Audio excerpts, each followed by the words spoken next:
오늘까지 기도하신다고 수고들 하셨습니다. 어제도 말씀드렸습니다만 아직 끝난 것은 아니고요. 이번 피정은 다른 피정에 비해서 좀 힘들었을 수도 있겠습니다. 기도 내용이 예수님 순환을 함께 따라가는 거여서 심리적으로, 육체적으로 쉽지 않았을 것입니다. 근데 또 한편으로 보면 그렇게 우리가 힘겹게 정말 육체적으로 힘들었다고 하면 그것도 감사할 일이 아닌가 생각이 듭니다. 예수님께서는 우리를 위해서 당신의 생명까지 내놓으셨는데 나는 예수님을 위해서 무엇을 했고 무엇을 하고 있고 또 무엇을 할 것인가. 오늘 기도하실 것은 빈 무덤입니다. 오늘 저녁에 한번 하시고요. 글쎄요, 묵시록 3장 20절을 오늘 밤이나 내일 새벽이나 하실 시간이 있으실지 모르겠습니다만 만약에 안 된다 그러면 공동체 돌아가셔서 내일 오후나 저녁에 해보십시오. 예수님 부활의 첫 시작은 빈 무덤입니다. 막달라 마리아에게, 베드로에게, 엠마오로 가는 제자들에게 이렇게 발현하신 것이 부활을 우리한테 보여주는 것입니다만 가장 첫 장면은 빈 무덤입니다. 그 빈 무덤에 가서 좀 앉아 있어 보십시오. 예수님 돌아가시고 묻히신 그 자리에 가서 좀 있어 보는 겁니다. 근데 거기에 예수님이 안 계셔요. 예수님 부활을 우리가 막 화려하게 영광스럽게 상상하지 않으셔도 됩니다. 예수님이 돌아가신 그 시신을 모신 그곳에 당신은 안 계시고 나 혼자 앉아 있는 거죠. 거기서 내가 무엇을 느끼게 되는지 한번 보시기 바라겠습니다. 그리고 묵시록 3장 20절은 다 마무리하시고 돌아가셔서 해보셔도 좋을 것 같고요. 꼭 내일 새벽에 하셔야 되는 것은 아니고 첫 번째 기도가 묵시록 3장 20절이었습니다. 그때 내 모습하고 피정을 끝나고 피정을 다 마친 지금 내 모습하고는 어떤 차이가 있는지 한번 보십시오. 그때랑 똑같은지, 더 못해졌는지, 좀 나아졌는지. 시간이 열흘이 지났습니다. 열흘 동안에 얼마나 많은 변화가 있을 수 있느냐. 천지가 개벽할 수도 있고요. 천지 개벽이라는 게 꼭 긍정적인 것만을 말하는 것은 아닐 수도 있겠습니다. 퇴보할 수도 있습니다. 피정을 통해서. 피정을 하면 항상 우리가 앞으로 나아가느냐? 그런가요? 내가 어떻게 내 삶을 바라보고 성찰하느냐에 따라서 좀 나아갈 수도 있고 그냥 그 자리에 계속 머물 수도 있고요. 아니면 제대로 안 살면 퇴보할 수 있죠. 20대 때보다 더 못한 30대, 40대가 될 수도 있습니다. 세월이 쌓인다고 해서 더 지혜롭거나 너그럽거나 여유로워지는 것은 아니더라고요. 오히려 20대, 30대 때가 훨씬 더 여유있고 너그럽고 사람들에 대해서도 그럴 수 있지라고 생각했던 때가 더 많은 것 같기도 합니다. 묵시록 3장 20절을 통해서 이 피정의 피정을 통해서 내가 어떤 변화가 있는지 한번 확인해 보시면 좋겠습니다. 빈 무덤 이후에 이제 금방 부활 장면들을 보면 그 엠마오로 가는 두 제자에서 보면 딱 예수님을 알아듣고 나서는 다시 곧바로 일어나서 예루살렘을 향해 뛰어갑니다. 부활하신 예수님을 만난 사람들의 첫 번째 반응이 다 공동체로 뛰어가요. 뛰어가서 내가 예수님을 만났다라는 얘기를 합니다. 근데 그 토마스를 보면 다른 사람들 다 만났는데 토마스 혼자 못 만났잖아요. 어디 딴 데 가가지고. 그리고 이제 의심하죠. 다른 제자들은 기뻐서 너무 좋아하는데 얼마나 설명을 했겠습니까? 내가 만난 예수님에 대해서 구구절절하게 설명을 했을 거예요. 몇 날 며칠. 근데도 토마 사도가 믿는 게 아니라 계속 의심을 합니다. 그리고 직접 자기가 만나고 난 다음에 고백을 하죠. 그래서 부활은 개인적일 수밖에 없나 봅니다. 그 체험은. 근데 그 개인적인 체험은 꼭 공동체에서 이렇게 같이 나누고 싶어지는 것 같습니다. 그렇겠죠. 그 벅찬 사랑, 기쁨, 환희, 기타 등등이 나 혼자 이렇게 담아내기는 버거울 만큼의 기쁨인 것 같습니다. 그래서 이제 공동체에 알리지만 그것이 이렇게 다른 사람한테 전달되는 건 또 좀 다른 문제인가 봅니다. 토마 빼고 나머지 다 예수님을 만났어요. 그래서 토마한테 얼마나 설명을 했겠습니까? 근데도 안 믿어요. 제가 공동체에 대해서 몇 마디 썼는데요. 우리의 이 피정, 기도가 잘 안 됐냐, 잘 됐냐, 혹은 뭐 그것은 어디서 판가름 나느냐?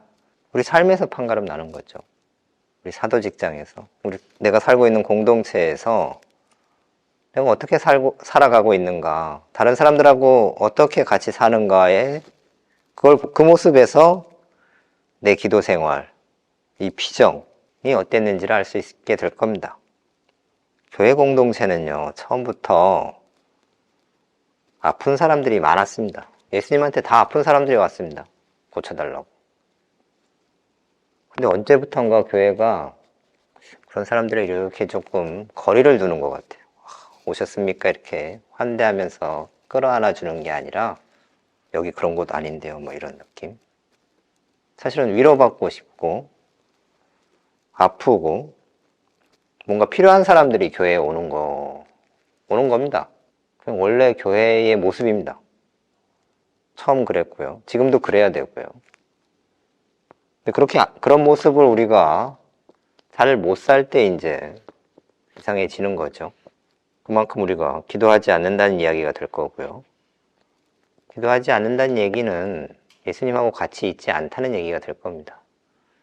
예수님하고 같이 있으면 예수님 때문에 위로가 필요한 사람, 뭐 치유가 필요한 사람들이 교회에 오는데 우리가 예수님하고 같이 있는 것처럼 보이지 않으면 그 사람들은 안 올 겁니다. 어쩌면. 우리가 예수님의 그 모습을 살아내고 함께 해야 되는데 그렇게 안 하고 못 하고 그러면 교회가 아닌 게 되는 거죠.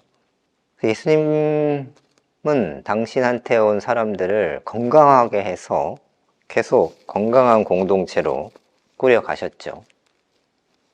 아픈 사람들이 왔는데 다 건강해졌습니다.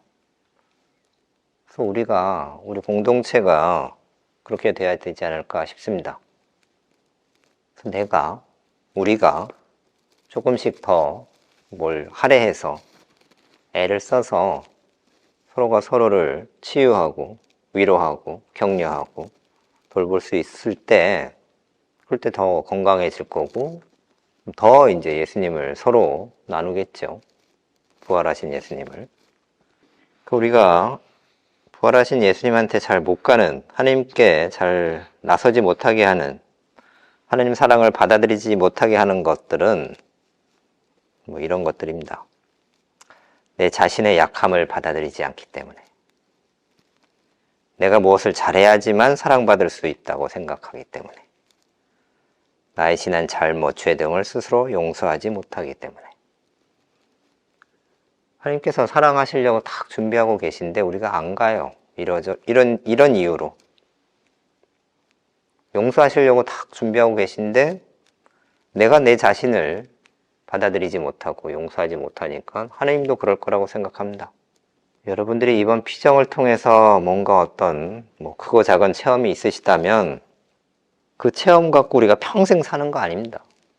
어떤 체험들은 평생 우리가 잊지 않고 가져가는 것들이 있습니다만 그게 그냥 하나님이 되는 경우들이 있어요. 그러지 마십시오. 그냥 이 시점에 우리한테 필요한 어떤 것이었습니다. 하나님께서 허락하신 당신이 당신의 사랑을 보여주시는, 또 우리 보고 당신을 사랑하라고 하는 어떤 표징인 거죠. 근데 이제 그게 또 하느님이에요. 그것만 이제 다음 피정에서도 그 비스무리한 그냥 거기에 매이게 되고 갇히게 됩니다. 조심하셔야 돼요. 하나님 체험은 이번 한 번만 일어나는 게 아닙니다. 여러분 일상에서 계속 끊임없이 크고 작게 당신을 드러내십니다. 우리가 그걸 계속해서 바라보고 다시 그 체험을 계속 새롭게 하면서 공동체에서 사도직에서 그분을 드러내면서 살아야죠. 기도 안에서 기도 아니든 기도 밖이든 하느님 체험은 계속 우리를 힘내서 앞으로 가게끔 하는 원동력입니다. 그냥 내가 꼭 안고서는 어디 가서 이렇게 자랑하는 혹은 내 스스로 뿌듯해하는 그 차원에서 그냥 머무는 것이 아닙니다. 그래서 결국은 하나님을 통해서 내가 이렇게 살아왔구나. 내 과거와 현재를 바라보게 되고 그래서 이제 그러면 앞으로 어떻게 내가 하나님하고 새로워질 건가? 새로워지게끔 하나님께서 보여주시고 말씀해 주신 그 체험을 가지고 내일을 새롭게 설계해 나가는 거죠. 그렇게 아무리 아주 명확하게 구체적으로 하나님께서 당신을 드러내시고 말씀을 하셔도 또 나의 선택이 그냥 전과 동일하면 그냥 동일한 삶을 살 겁니다. 그걸 하나님께서 이렇게 저렇게 계속 우리한테 이렇게 해볼래 저렇게 해볼래 해보자 말씀하시지만 강요하지 않으세요. 우리한테 맡기십니다. 여러 선택지를 주시죠. 그래서 이번 피정 동안에는 그 선택지 중에 하나님께서 그리고 또 내가 생각할 때 하나님께서 말씀하신 대로인 것 같은 것을 선택해서 갑니다. 근데 이제 돌아가면 그 선택지들을 또 잊어버려요. 잊어버리고 하나님 말씀이 또 사라져버리는 것처럼 느껴지기도 합니다. 목소리가 조금 작아져가지고 들릴 수는 있겠습니다만 사라지지 않습니다. 다른 소리에 묻히는 경우들이 있겠죠. 일상으로 돌아가면 여기서야 조용했지만 일상은 이제 또 시끄럽고 복잡 다단함이 있습니다. 그것들에 하나님의 목소리가 조금 잘 안 들릴 수 있겠습니다만 사라지지 않아요. 우리가 계속 그걸 또 상기하고 들으려고 애쓰고 또 다른 소리들을 조금 내려놓고 예수님 목소리를 들으려고 막 애를 쓰면 쓸수록 더 그 소리가 이제 분명해집니다. 영신수련이라는 건 그런 겁니다. 현재 내 모습이 어떤가 그걸 하나님을 통해서 다양한 방식으로요. 꼭 관상기도뿐만 아니라 거기 그렇게 쓰여 있습니다. 기도, 성찰, 염경기도, 기타 등등 모든 방법을 동원해서 나의 현재를 바라보는 겁니다. 내가 어떠한 무질서함에 빠져 있는지 다르게 표현하면 죄라고 표현할 수도 있겠고요. 혹은 경향이라고 표현할 수도 있겠고요. 그 안에 하나님의 뜻이 어디에 있는지 그 무질서함을 좀 정리하면 하나님의 뜻이 분명해질 거고요. 하나님의 뜻을 발견해 나아가는 과정 안에서 나의 무질서함이 정리될 거고요. 그렇게 하는 것이 영신수련인 겁니다. 관상기도 해가지고 하느님이 이렇게 막 짜잔하고 나타났어. 이게 영신수련이 아니고요. 그것들을 통해서 내가 어느 방향으로 어떻게 갈 것이냐, 가고 있냐 이런 것들을 좀 확인하고 스스로 독려하고 또 스스로 독려할 수 있도록 하나님께 은총을 청하는 것. 앞으로 지금부터 이제 또 시작해 나가시는 겁니다. 그날 복음을 관상기도를 해야만 뭐가 분명해지고 영신수련을 하는 것 아닙니다. 모든 것 특별히 매일 하시는 양심 성찰이 훨씬 더 도움이 될 겁니다. 복음 관상보다도 어쩌면 더 여러분들 일상을 고스란히 다시 들여다보는 거니까요.